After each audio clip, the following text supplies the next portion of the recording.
The Wallabies are hurting after the second test. To put in a performance like that and to lose it in the manner they did, it's very tough to take.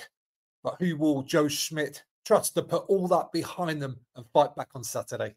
Hello, amateurs. Welcome back to the channel. I'm going to be here with you throughout the Lions series. Just one more game and beyond. So hit subscribe to follow along. Okay, there are some sizable changes to this Wallabies squad. Out injured with a reoccurrence of the problem he had previously is Valentini, who was so huge for them in the first half last week. Also out, Alan Alatoa, who also has been really good this series, I think. Another player out, the man of the moment under much scrutiny, Carlo Tizzano, not concussed, although Joe Schmidt was very keen to talk about the huge force that went through him during that challenge at the end of the last game.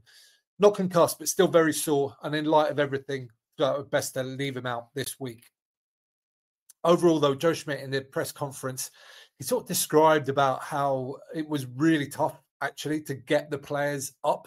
Even by sort of Tuesday, they were still really struggling to process everything that had gone on, to put in such a really great performance, possibly one of their best performances for many years, certainly this squad, and to then still lose.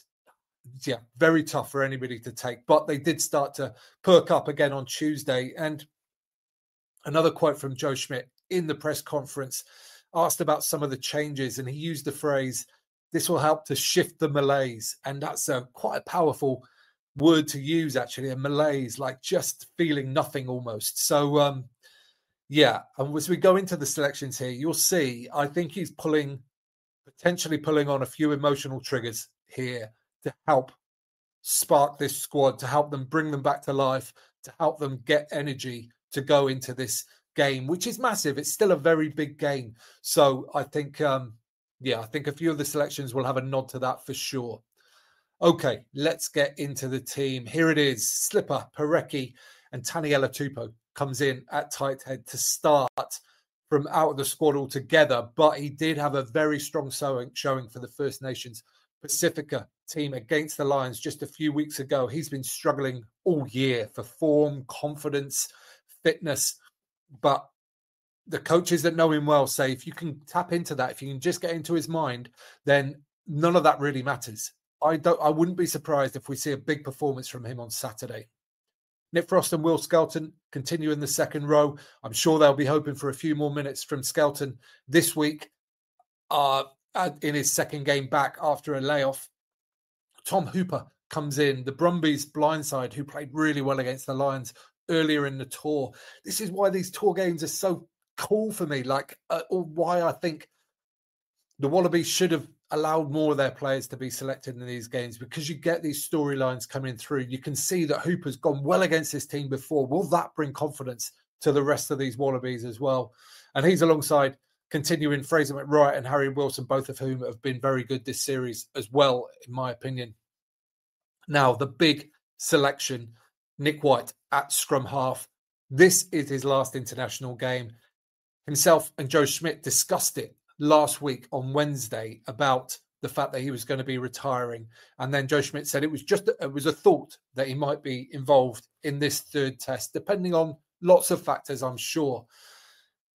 It's no doubt that Nick White is a very popular member of this Wallabies squad. It's no doubt that a lot of these guys will just get that extra 1% of motivation, of just something else to focus on to try and give him the best possible send-off. I think it's a very smart play. And when you've got three scrum halves who are all similar standard, maybe some with slightly different strengths to the others, to be able to use them in this way, I think is really smart coaching. It's a very sort of psychological ploy. And I think it has got the potential to work for sure. What else might work is we might see a change in kickoff strategy, because you'll remember that in the Western Force game, Nick White hit some remarkable kickoffs that had the Lions in all kinds of trouble. It was a massive talking point at the start of this tour. Could the Lions even deal with a kickoff? But the Wallabies have not been doing that. They've been kicking deep, typically to Gibson Park, who's been fielding most of them in the second test, and they've just been clearing their lines without too much pressure. Will we see the Wallabies try some short kickoffs with Joseph Suaalii? Nick White said in his press conference that they've been practicing a couple this week, and I'm sure we'll see it. It was so effective for the Wallabies at Twickenham last year as well. I'm stunned that they haven't been doing more of it. Potentially, it's just a field position thing. You know, they're going to get the ball back anyway if Gibson Park kicks it out. Do they want a gamble on possession around the 10-metre line? I don't know. These are all the factors that will be playing into the thought process, though. Tom Liner partners him at halfback.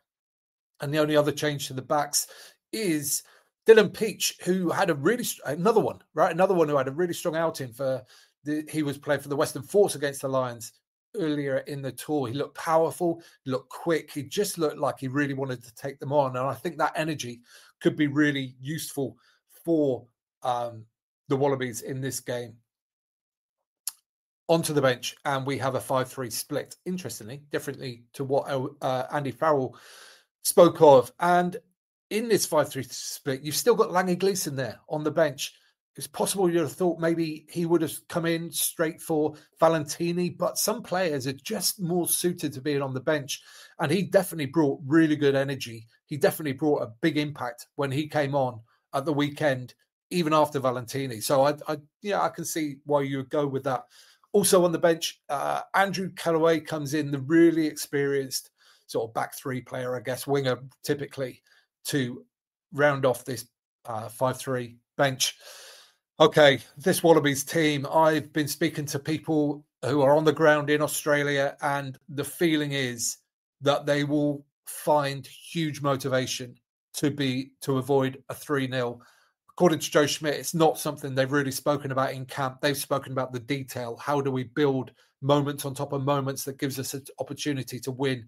They haven't been speaking about the negative kind of motivation of avoiding a 3-0. But all the ex-Wallabies are speaking about it, and I've no doubt that it will definitely play into these players' mind, even if it's not spoken about. Okay, that's what I think. Do you think this is the right team? Do you think this team has got a chance of beating the Lions in the third test? Time will tell. Let me know in the comments down below what you think, and I'll join you there for a friendly conversation. Give this video a thumbs up while you're down there. If you don't mind, it helps other rugby fans find it. And you can subscribe there. You can watch that one next. Don't forget to get out and play.